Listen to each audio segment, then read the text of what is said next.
వైసీపీతోనే అభివృద్ధి, ప్రజా సంక్షేమం సాధ్యమని వైసీపీ ఉత్తరాంధ్ర కన్వీనర్ వైవి సుబ్బారెడ్డి అన్నారు. స్థానిక సూర్య రెసిడెన్సీ పక్కన వైసీపీ నియోజకవర్గ విస్తృత స్థాయి సమావేశాన్ని నిర్వహించారు.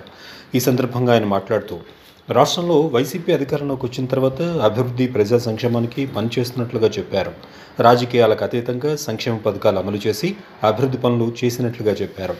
జిల్లా పరిషత్ చైర్మన్ మజ్జి శ్రీనివాసరావు మాట్లాడుతూ, రాష్ట్రంలో రైతులకు సాగునీరు అందించేందుకు గతంలో వైఎస్ఆర్ జలయజ్ఞాన్ని నిర్వహిస్తే వైసీపీ హయాంలో సాగునీటి ప్రాజెక్టులు, కాలువలు అభివృద్ధి చేసి రైతులకు సాగునీరు అందిస్తున్నామని చెప్పారు. రాజుల పాలనలో అభివృద్ధి కుంటుపడితే వైసీపీ హయాంలో అభివృద్ధి జరిగిందన్నారు. ఎంపీ బెల్లాను మాట్లాడుతూ, ప్రభుత్వం అమలు చేసిన సంక్షేమ పథకాలను ప్రజల్లోకి తీసుకువెళ్లి సార్వత్రిక ఎన్నికల్లో వైసీపీ విజయానికి పనిచేయాలని పిలుపునిచ్చారు. ఎమ్మెల్యే శంబంగి వెంకట చిన్నప్పలనాయుడు మాట్లాడుతూ, రాష్ట్రంలో పెత్తందారులకు, పేదలకు మధ్య యుద్ధం జరిగితే బొబ్బిలిలో ఒక జమీందారుకు, బీసీలకు మధ్య యుద్ధం జరుగుతుందన్నారు. బొబ్బిలి నియోజకవర్గాన్ని అభివృద్ధి చేయకుండా నిర్లక్ష్యం చేసిన బేబీ నాయన ఏ విధంగా ప్రజలను ఓట్లు అడుగుతారని ప్రశ్నించారు. 15 ఏళ్లు ఎమ్మెల్యేగా, 2.5 ఏళ్లు మంత్రిగా పనిచేసి రాజులు అభివృద్ధి చేయడంలో విఫలమయ్యారని విమర్శించారు. డబ్బుతో గెలవాలని ప్రయత్నిస్తున్నారని, అభివృద్ధి చెప్పుకుని ఓటు అడిగే హక్కు వైసీపీకే ఉందని అన్నారు. బీసీలకు బొబ్బిలి టికెట్ ఇచ్చే దమ్ము టీడీపీకి ఉందా అంటూ ప్రశ్నించారు. ఒకటైనా ఉందా అని నేను సభాముఖంగా మిమ్మల్ని అందరూ కూడా ప్రశ్నిస్తూ ఉన్నాను. అందుచేత ఇవాళ ఏ మొహం పెట్టుకొని అసలు ఓటర్లు అడిగేటువంటి ఆలోచన వాళ్ళకి వచ్చిందని, కేవలం డబ్బు ఉన్నదనే మదంతోనే ఎవరైనా కొని వచ్చినటువంటి ఆలోచనతోనే మరి మన తాలూకా బీసీ వర్గాల తాలూకా పేదరికాన్ని మరి ఆలోచన చేసి మరి దేనికైనా పేదలు పొందుతారనేటువంటి ఆలోచనతో ఇవాళ ప్రయత్నం జరుగుతూ ఉంది. మీకు అందరికీ కూడా నువ్వు ప్రెసిడెంట్గా ఉన్నప్పుడు ఎంత ఖర్చు పెట్టావు, ఆ డబ్బులుగా నీకు ఇచ్చేస్తాం, నువ్వు మా పార్టీలోకి వచ్చి లేకపోతే రేపు అవ్వాల్సినటువంటి నువ్వు పోటీ చేయడానికి నీకు ఎంత ఖర్చు అయితే అంత పెట్టుకుంటా, ఇలాంటి విధవాళ్ళు వచ్చే మాటలన్నీ కూడా చెప్పుకొని ఇవాళ నేతృత్వంలో అనేది మీకు అందరికీ తెలుసు. మరి ఈ రోజున అపోజిషన్ పార్టీలు తెలుగుదేశమే కాకుండా అందరూ కలిసి మరి జనసేన, బీజేపీ, ఇతర రాజకీయ పార్టీలు కూడా పరోక్షంగా ఇవాళ వైసీపీ అభ్యర్థికి వ్యతిరేకంగా, వైసీపీ నాయకత్వానికి వ్యతిరేకంగా ముఖ్యమంత్రి గారిని ఎలాగైనా ఓడించాలనేటువంటి వీళ్ళందరూ కూడా ఒక కూటమిగా తయారయ్యి మరి గౌరవ ముఖ్యమంత్రి గారిని తాలూకా అభ్యర్థులు ఓడించాలని చాలా విశ్వ ప్రయత్నాలు చేస్తున్నారు. ఏదైనా ప్రధానికి అందరూ కూడా ఎంతో గౌరవ ముఖ్యమంత్రి గారు మళ్ళీ మీరు గెలిపిస్తే ఈ విధంగా చేస్తామని ఒక్క మాట అయినా చెప్పడానికి ఇవాళ సూర్యకృష్ణ రంగారావు కానీ, ఇవాళ కుమార్ కృష్ణ రంగారావు, దేవి నాయక్ కానీ ఉందా నేను సభాముఖంగా ప్రశ్నిస్తా ఉన్నాను. ఇవాళ ఏ మాట అడగడానికైనా ఇవాళ పని విషయంలో అయితే ఇవాళ మన పక్కకే ఓటు అడిగేటువంటి హక్కు ఉంది. ఒక వైసీపీ పార్టీకే ఓటు అడిగే హక్కు నైతికంగా కానీ ఎంత ఉత్సాహంగా మీరు చూస్తున్నారు కదా. ఇవాళ మీరు అప్పుడే నీరు కాలిపోయినట్టుంటే మీరందరూ కూడా మంచి ఉత్సాహంగా ఉండాలా. ఈవేళ ఈ స్ఫూర్తి అనేది ఎన్నికల చివరి వరకు కూడా ఉండాలి అని చెప్పి మీకు అందరికి కూడా నేను మనవి చేస్తూ ఉన్నాను. ఒక్క ఉత్సాహం సరిపోదు, దాన్ని బయటకు తీసుకురావాల్సినటువంటి బాధ్యత కూడా మనందరి మీద ఉంది అని మీకు అందరికీ మనవి చేస్తున్నాను. ఈరోజు బొబ్బిలి రాజులు అలాగే ఒక రైతు బిడ్డకి జరుగుతున్నటువంటి పోరాటంలో మీకు అందరికీ తెలుసు, ఎప్పుడైనా ఈ నియోజకవర్గాన్ని ఏ విధంగానైనా అభివృద్ధి చేసింది శంబంగి చిన్నప్పనాయుడు అనేటువంటి వ్యక్తి. గౌరవ ముఖ్యమంత్రి జగన్మోహన్ రెడ్డి గారి నాయకత్వంలోని గౌరవ మంత్రివర్యులైనటువంటి బొత్స సత్యనారాయణ గారు కానీ, గౌరవ జిల్లా పార్టీ అధ్యక్షులు, జిల్లా పరిషత్ అయినటువంటి పార్టీ నాయకులు, కార్యకర్తలు, పెద్దలందరూ కూడా రేపు మే 13వ తారీఖు జరిగే సార్వత్రిక ఎన్నికల్లో జగన్మోహన్ రెడ్డి మళ్ళా ముఖ్యమంత్రి చేయాలి, మరలా ఇక్కడ చిన్నప్పలనాయుడు గారిని శాసనసభ్యుడిగా చేయాలి, అలాగే బెల్లాని చంద్రశేఖర్ గారిని పార్లమెంట్ సభ్యుడిగా చేయాలి అని చెప్పి మేమంతా సిద్ధమనే ఒక ఆలోచనతో, మేమంతా సిద్ధంగా ఉన్నామనే పిలుపుతో ఈరోజు బొబ్బిలి పట్టణానికి సంబంధించి అలాగే తెర్ల మండలం, బొబ్బిలి మండలం, అలాగే పాడేల మండలం, రామభద్రపురం మండలం నుంచి వచ్చిన వైఎస్ఆర్ పార్టీ నాయకులు, కార్యకర్తలు, పెద్దలు ఇవాళ వాలంటీర్ ద్వారా ఒక పెద్ద ఎత్తున సంక్షేమ కార్యక్రమం చేశాం. ఇవాళ దేశంలో ఎక్కడ లేని విధంగా సంక్షేమ కార్యక్రమాల్ని ఒక్క రూపాయి అవినీతి లేకుండా ఇవాళ ఇస్తే ఇవాళ చంద్రబాబు నాయుడు గారు కన్ను కొట్టింది. ఇవాళ ప్రతి పేదవాడు ముఖ్యంగా పెన్షన్లు అందుకునే అవ్వ తాతలు గాని, వితంతులు గాని, వికలాంగులు గాని ఇవాళ జగన్మోహన్ రెడ్డి గారి గుండెల్లో ఉన్నారని చెప్పి ఒక కుళ్ళు కుట్రంతో ఇవాళ కుతంత్రాలతో ఎలక్షన్స్ నుంచి కంప్లైంట్ ఇచ్చి మీరందరూ కూడా వాలంటీర్లతో పంపించకండి. మరలా నా పరిపాలన ఎలాగైతుందో, నా పరిపాలన ఎలాగైతే జన్మభూమి కమిటీలు ఉన్నాయో, నా పరిపాలన ఎలాగా ఎండల మీద మొన్నటి ఎండల మీద పేదవాళ్ళు క్యూలో నిలబడి అయ్యో రామ అనుకునే విధంగా మరలా తీసుకురండి అని చెప్పి ఇవాళ కంప్లైంట్ ఇచ్చాడు. ఇవాళ మళ్ళీ అవ్వతాతలకు ఇప్పటి వరకు పెన్షన్ లేదు. మీ అందరికీ తెలుసు, మన 5 సంవత్సరాలు 4 సంవత్సరాల 10 నెలల కాలంగా 1వ తారీఖుని ఆ రోజు ఆదివారం అయినా, ఆ రోజు సూర్యుడు ఉదయించకపోయినా, ఆ రోజు సెలవు రోజైనా ప్రతి ఒక్కరికి తలుపు తట్టి అయ్యా నీ పెన్షన్ పంపిస్తున్నాను నీ పెద్ద కొడుకు అని చెప్పి ఇచ్చే పరిస్థితి నుంచి ఇవాళ పెన్షన్ లేవు. రేపు వస్తుందో తెలియదు, ఎల్లుండి వస్తుందో తెలియదు. చంద్రబాబు నాయుడు గారు తెలుగుదేశం పార్టీ నాయకులు చేసిన కుట్ర వల్ల ఏది ఏమైనప్పటికీ గ్రామాల్లో చెప్పండి, మళ్ళీ వితంతులు చెప్పండి, లేదా మన ముసలి వాళ్ళకి చెప్పండి. లాంటి కష్టకాలం వచ్చింది. ఏ ఒక్క తెలుగుదేశం పార్టీ నాయకుడు గాని, ఏ ఒక్క కార్యకర్త గాని, ఏ ఒక్క కుటుంబానికి గాని ఈ వైఎస్ఆర్ పార్టీ ఆదుకుంటే గాని తెలుగుదేశం పార్టీ చంద్రబాబు నాయుడు గారి దగ్గర నుంచి ఎక్కడో బొమ్మలో ఉన్న నియోజకవర్గ ఇన్ఛార్జ్ వరకు ఏ ఒక్కరైనా మీరు కరోనా లాంటి కష్టకాలంలో మీ తెలుగుదేశం పార్టీ కార్యకర్తలు కూడా మేమే బాధకున్నామని చెప్పి ధైర్యంగా చెప్తున్నాం. ఎందుకంటే మీరు కేవలం అధికారం ఉంటే మాత్రం మీరు వస్తారు, అధికారం లేకపోతే ప్రజల మధ్య ఉండరు, అధికారం ఉన్నా లేకపోయినా మేము ఎప్పుడు ప్రజల మధ్య ఉంటామని చెప్పి ధైర్యంగా చెప్తున్నాం. ఎలాంటి కష్ట విపత్తు కాలం వచ్చినా, ఎలాంటి పరిస్థితులు ఉన్నా మేము ఎప్పుడు కూడా ప్రజల మధ్య ఉంటాం, మా కార్యకర్తలకి ఆదుకుంటామని చెప్పి ధైర్యంగా చెప్తున్నాం. మీ అందరికీ తెలుసు, రేపు మే 13వ తారీఖుని మన సారథ్య ఎన్నిక వస్తుంది. ఆ సారథ్య ఎన్నికల్లో ఖచ్చితంగా విజయ దుందుకు మోగించడానికి, మనందరూ కార్యాచరణ చేసుకోవడానికి, మనందరినీ కూడా దిశానిర్దేశం చేయడానికి ఇవాళ వేదిక మీద పెద్దలు వచ్చున్నారు. ఇప్పటికే మీ ముందున్న పెద్దలందరూ కూడా మాట్లాడారు, మీ అందరికీ చెప్పారు, దిశానిర్దేశం చేస్తున్నారు.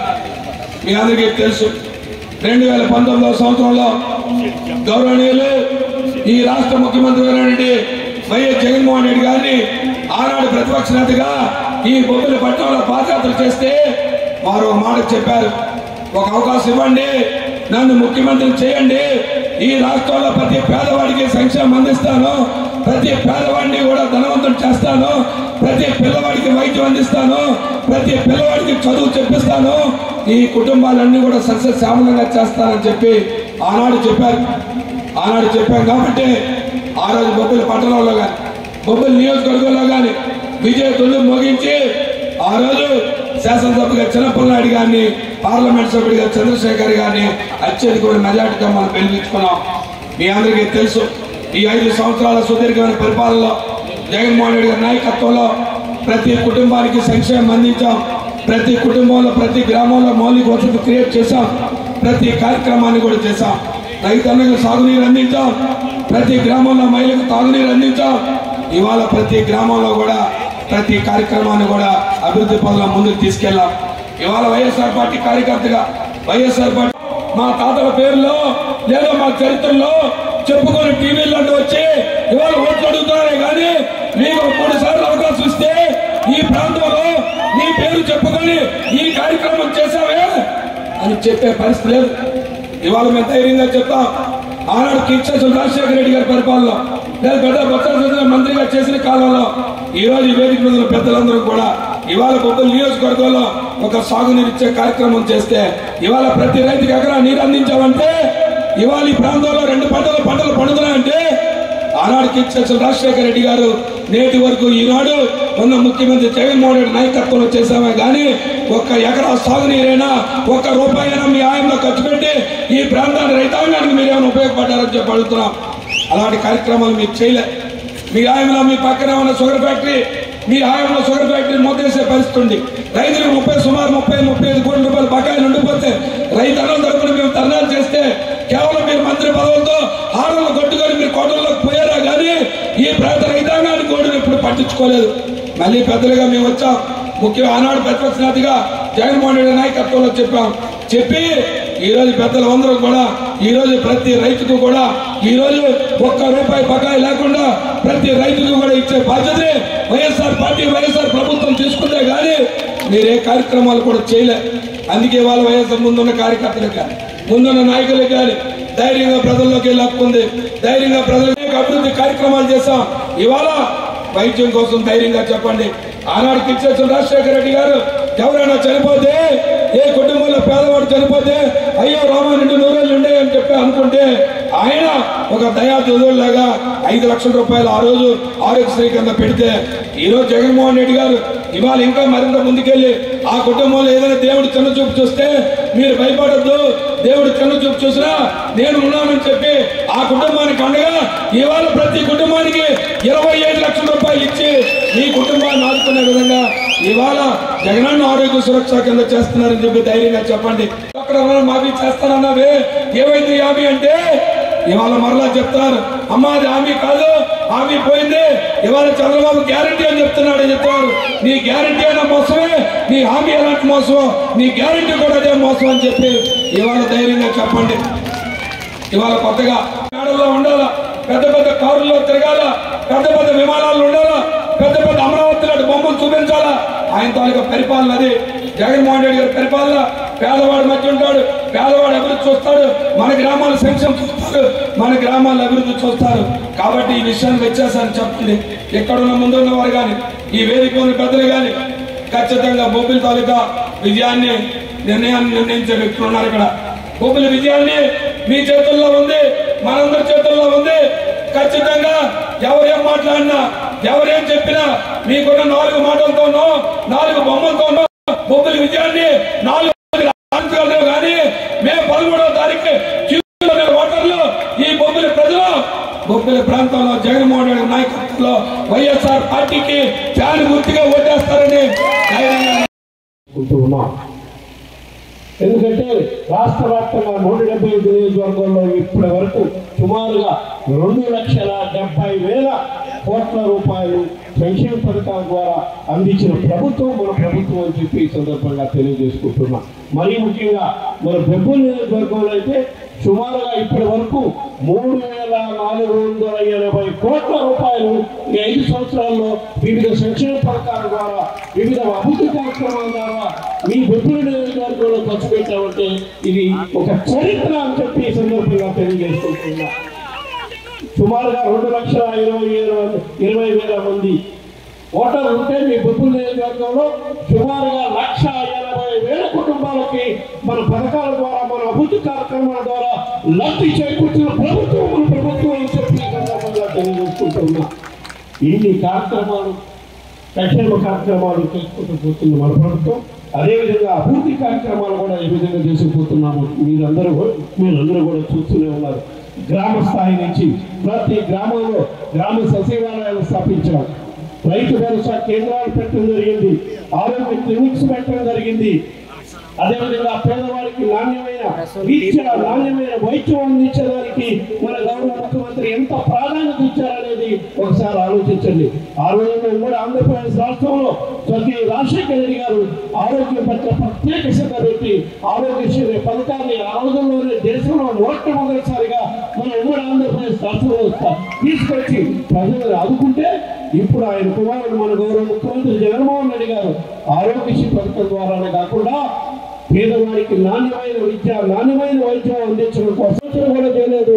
రాష్ట్రంలో అభివృద్ధి జరగాలంటే ఇటువంటి కార్యక్రమాలు చేయాలని ఆలోచన చేసిన వ్యక్తి మన ముఖ్యమంత్రి గౌరవ ముఖ్యమంత్రి జగన్మోహన్ రెడ్డి గారు అని చెప్పి ఈ సందర్భంగా తెలియజేసుకుంటున్నాం. ఎందుకంటే ఉత్తరాంధ్రపై ప్రత్యేక దృష్టి పెట్టి ఏ విధంగా ఉత్తరాంధ్ర ప్రాంతాన్ని అభివృద్ధి పథంలోకి తీసుకెళ్లారో కూడా మీరందరూ కూడా చూస్తున్నారు. భోగాపురం ఇంటర్నేషనల్ ఎయిర్పోర్ట్ సుమారుగా ₹3,500 కోట్ల ఈ విజయనగరం జిల్లాలోనే పనులు ముమ్మరంగా సాగించుకుంటూ ముందుకు పోతూ రాబోయే 1.5 years అది కూడా ఉత్తరాంధ్ర ప్రాంత ప్రజలందరికీ అందుబాటులో తీసుకొచ్చే విధంగా కూడా చర్యలు తీసుకోవడం జరుగుతుందని చెప్పి ఈ సందర్భంగా తెలియజేసుకుంటున్నాం. రాష్ట్రంలో గత ప్రభుత్వం అధికారంలో ఉన్నప్పుడు కేవలం నిర్మాణం కూడా చేపట్టిన ప్రభుత్వం మన ప్రభుత్వం అని చెప్పి ఈ సందర్భంగా తెలియజేసుకుంటున్నాం. అందులో ఒకటి మన ప్రాంతంలో ఉత్తరాంధ్ర ప్రాంతంలో మాలపేటలో నిర్మించుకుంటున్న పోర్టు అని చెప్పి ఈ సందర్భంగా తెలియజేసుకుంటున్నాం. అదేవిధంగా తీరం వెంబటి మత్స్యకార ఆదాయ సంపదలు మత్స్యకార సోదరుల కోసం మత్స్యకారుల నుంచి ఆదాయం పెంచుకునే కోసం మత్స్య సంపదను అభివృద్ధి చేసే దానికోసం సుమారుగా 10 ఫిషింగ్ హార్బర్లు నిర్మాణం చేసిన ఆలోచన చేసిన కూడా మన గౌరవ ముఖ్యమంత్రి జగన్మోహన్ రెడ్డి గారు అని చెప్పి అందులో కొన్ని ఫిషింగ్ హార్బర్స్ నిర్మాణం కూడా కంప్లీట్ చేసుకొని ప్రజలకి అందుబాటులోకి వచ్చే విధంగా కూడా అన్ని చర్యలు తీసుకోవడం జరుగుతుందని చెప్పి ఈ సందర్భంగా తెలియజేసుకుంటున్నాం. ఇన్ని గొప్ప కార్యక్రమాలు చేసుకుంటూ పోతుండే మన ప్రభుత్వంపై మన గౌరవ ముఖ్యమంత్రి గారిపై ఎన్నికలు వచ్చే కొన్ని దుష్ప్రచారం చేసే కార్యక్రమం చంద్రబాబు నాయుడు గారు జనసేన పార్టీ కలిసి గత 1.5 years నుంచి చేస్తున్నారు. ఇప్పుడు కొత్తగా వాళ్ళకు ఇంకో పార్టీ తోడైంది బీజేపీ, తెలుగుదేశం. వెళ్ళాల్సిన అవసరం ఉంది. ఎందుకంటే 2014లో కూడా వీళ్ళు ముగ్గురు కలిసే వచ్చారు మన రాష్ట్రానికి. వచ్చి ఎన్నో హామీలు ఇస్తాం, మీ ముగ్గురు గ్యారంటీ మీ రాష్ట్ర అభివృద్ధికి అని చెప్పి పెద్ద పెద్ద పాంప్లెట్లు కొట్టించి మనకు చూపించారు. తర్వాత ఏ విధంగా అధికారంలోకి వచ్చినాక రాష్ట్రాన్ని అధోగతి పాలు చేశారో ఆ ముగ్గురు కలిసి మనం ప్రజలందరికీ తెలియజేయాల్సిన అవసరం ఉందని చెప్పి ఈ సందర్భంగా తెలియజేసుకుంటున్నాం. మళ్ళా ఆ ముగ్గురే కలిసి 10 సంవత్సరాల తర్వాత అధికారం కోసం చంద్రబాబు నాయుడు గారు ఎటువంటి దీనికైనా దిగజారుతాడనే దానికి ఇదే నిదర్శనం. ఒకరోజు ఆయన మోడీని అసలు దేశం వాళ్ళు అనే దానికి మళ్ళా ఎలక్షన్ కమిషన్ పింఛన్ వాళ్ళు ఇంటికి తీసుకుపోకుండా ఆర్డర్ ఇచ్చారని ఆ నెపం కూడా మన మీద వేయాలని చూస్తున్నాడు. అది కూడా మీరు ప్రజలకు తెలియజేయాల్సిన అవసరం ఉంది. 5 సంవత్సరాల నుంచి వాళ్ళ ఇంటికి తీసుకుపోయి పింఛన్ ఇచ్చే విధానం పెట్టింది మనం. ఇప్పుడు అది ఆపేయాలని అసలు మనం ఎందుకు కోరుకుంటాం? ఎంత దురుద్దేశపూర్వకంగా ఆరోపణలు చేస్తాడు చంద్రబాబు నాయుడు దానికి. అందుకే రాజశేఖర రెడ్డి గారు అనేవాడు, చంద్రబాబు నాయుడు లాంటి వాడు అసలు కళ్ళార్పకుండా అబద్ధాలు చెప్పి ఎవరికైనా వెన్నుపోటు వచ్చేస్తాడు అనే దానికి ఇదే నిదర్శనం అని చెప్పి ఒకసారి మనం ప్రజలందరికీ తెలియజేయాల్సిన అవసరం ఉందని చెప్పి ఈ సందర్భంగా తెలియజేసుకుంటూ ఈ అన్ని కార్యక్రమాలు చేసుకుంటూ పోతూ ఈ 40 రోజులు ఈ వాస్తవాలన్నీ ప్రజలకు తెలియజేసుకుంటూ పోతూ సంక్షేమ పథకాల వల్ల లబ్ధి పొందిన కుటుంబాల వాళ్ళందరూ మన పార్టీకి మనము గౌరవ ముఖ్యమంత్రి గారికి అండగా నిలబడేటట్టు మీరు కృషి చేయాలని, తప్పకుండా రాబోయే రోజుల్లో మళ్ళా ఈ రాష్ట్రంలో వైఎస్ఆర్ కాంగ్రెస్ పార్టీ అధికారంలోకి రావాలి, జగన్మోహన్ రెడ్డి గారే మళ్ళా ఈ రాష్ట్రానికి ముఖ్యమంత్రి కావాలంటే మీ అసెంబ్లీ నియోజకవర్గం నుంచి సంపంగి చిన్నప్పనాయుడు గారిని అత్యంత మెజార్టీతో గెలిపించండి. అదేవిధంగా విజయనగరం పార్లమెంట్ చంద్రశేఖర్ గారిని అత్యంత మెజార్టీతో గెలిపించాలంటే మీరందరూ కూడా ఫ్యాన్ గుర్తుపై ఓటు వేయించి అత్యధిక మెజార్టీతో వీళ్ళిద్దరూ కూడా గెలిచే విధంగా కృషి చేయాలని మరొకసారి మీకు అందరికీ చేతులు జోడించి వాడికి అందరికీ అందిస్తున్నామని వాళ్ళని తీసేయాలనే దురుద్దేశంతో ఆలోచన చేసి ఎన్నో విధాలుగా కంప్లైంట్ ఇచ్చే కార్యక్రమం చేసి ఇప్పుడు ఆఖరికి వృద్ధాప్యంలో ఇచ్చే పింఛన్లు కూడా వాళ్ళ జన్మభూమి కమిటీల ద్వారా పెట్టించి దోచుకోవాలనే ఆలోచనతో ఇప్పుడు వృద్ధాప్యులకి వికలాంగులకు కూడా డైరెక్ట్ గా మోసం చేసే కార్యక్రమం చేస్తున్నాడు చంద్రబాబు నాయుడు గారు అని ప్రజలందరూ కూడా తెలియాల్సిన అవసరం ఉంది. ఎలక్షన్ కమిషన్ పేరు కంప్లైంట్ ఇచ్చి వాళ్ళ మీద కేసు తెప్పించి ఈ రోజు ఎలక్షన్ కమిషన్ తో వాళ్ళ ఇంటికి తీసుకెళ్లి పింఛన్ ఇవ్వటానికి లేదని ఆర్డర్ ఇప్పించి వాళ్ళకి డైరెక్ట్ గా చేయటం వాలంటీర్లకే కాదు, వృద్ధాప్య పింఛన్ పొందే తాతలకి తాతలకు కూడా అన్యాయం చేసే కార్యక్రమం చంద్రబాబు నాయుడు చేస్తున్నారు. ఎందుకంటే వాళ్ళంతా కూడా గత తెలుగుదేశం పార్టీలో అధికారంలో ఉన్నప్పుడు ఈ పింఛన్ ఇచ్చే కార్యక్రమం జనభూమి కమిటీ ద్వారా చేసేవాళ్ళు. అందులో వాళ్ళు జనభూమి కమిటీ వాళ్ళు సగం దోసుకొని వాళ్ళకి ఇచ్చే కార్యక్రమం ఉండేది. అది ఇప్పుడు లేదని మళ్ళా ఆ వ్యవస్థను తీసుకురావాలని దురుద్దేశంతో ఈ పింఛన్ వాళ్ళంతా వైఎస్ఆర్ కాంగ్రెస్ పార్టీకి అనుకూలం పరీక్షలు చేయడమే కాకుండా ఉచితంగా మందులు ఇచ్చే కార్యక్రమం కూడా తీసుకొచ్చిన ఘనత మన ముఖ్యమంత్రి జగన్మోహన్ రెడ్డి గారు అని చెప్పి ఈ సందర్భంగా తెలియజేసుకుంటున్నాం. అదే కాదు, పేదవాడికి ఇబ్బందులు వస్తే ఆ రోజుల్లో ఆరోగ్యశ్రీ కింద 5 లక్షల రూపాయలు ఇచ్చేవాళ్ళు. దాన్ని దేశంలో ఎక్కడా లేని విధంగా మనం గౌరవ ముఖ్యమంత్రి జగన్మోహన్ రెడ్డి గారు ఈ రోజు మన రాష్ట్రంలో ఆరోగ్యశ్రీ పథకం కింద ఏ పేదవాడికైనా వైద్యం అవసరమైతే సుమారుగా 25 లక్షల రూపాయల వరకు ఖర్చు పెట్టి వాళ్ళ ప్రాణాలు కాపాడటానికి ప్రభుత్వం ముందుకు వస్తుందని చెప్పి ఈ సందర్భంగా తెలియజేసుకుంటున్నాం.